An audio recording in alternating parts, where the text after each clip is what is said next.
Fis-sena 2025, il-Partit Laburista taħt it-tmexxija tal-Prim Ministru Robert Abela kompla jkun viċin in-nies, jisma' r-realtajiet tagħhom u jindirizzhom.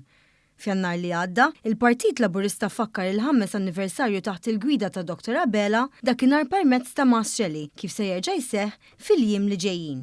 Imma sakemm tibqa' tħabbat qalbna mhux se nieqfu nkunu it-tarka taż-żgħir, il-vuċi tal-batut u s-saħħa ta' dawk li jħobbu lil pajjiżna. Imbagħad nhar l-ewwel ta' Mejju, il-Partit Laburista ċċelebra jum il-ħaddiem fil-Belt Valletta.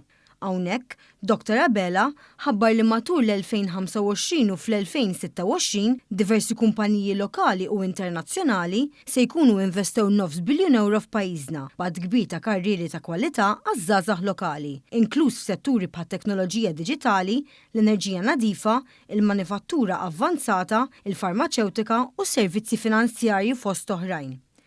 F'nofs Settembru, il-Partit Laburista organizza festa familja bit-tema niċċelebraw il-ġid għal Maltin fil-Park ta' Kennedy Grove fil-limiti ta' San Pawl il-Baħar. Il-mexxej Laburista dakinhar tenna kif il-moviment immexxi minnu se jibqa' jġib ħafna aktar bidliet għal ġid tal-pajjiż u l-poplu tiegħu.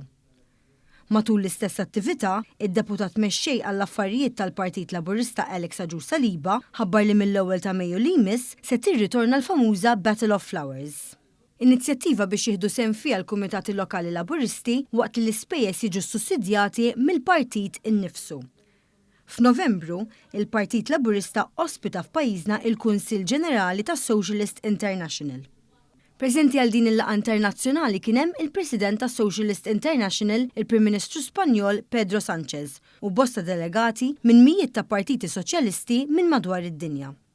Fl-2025 il-Partit Laburista fakkar 30 sena mill-ftuħ ta' ċentru Nazzjonali Laburista fil-Ħamrun, inkluż brirjiet, il-pubblikazzjoni ta' muniti kommemorattivi u r-restawr tal-faċċata tal-istess kwartieri ġenerali li ġie inawgurat waqt il-Maratona ġbir ta' fondi f'Diċembru. Dan fil-waqt li f'Ottubru saret il-Konferenza Ġenerali Annwali Laburista, fejn fil-messaġġ prinċipali il-Prim Ministru Robert Abela enfasizza kif il-Partit Laburista jibqa' dak tal-progress u t-titjib tal-livell tal-għajxien għal poplu Malti wawċi. Aħna konna għadna u nibqgħu il-partit taż-żgħir.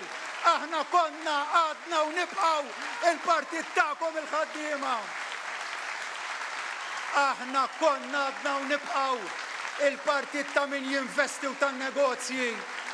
Aħna l-partit tal-progress. Aħna l-partit ta' Malta l-ewwel u qabel kollox. Ejjew ħalli flimkien nibqgħu nikdbu l-istorja ta' dan il-pajjiż. Grazzi.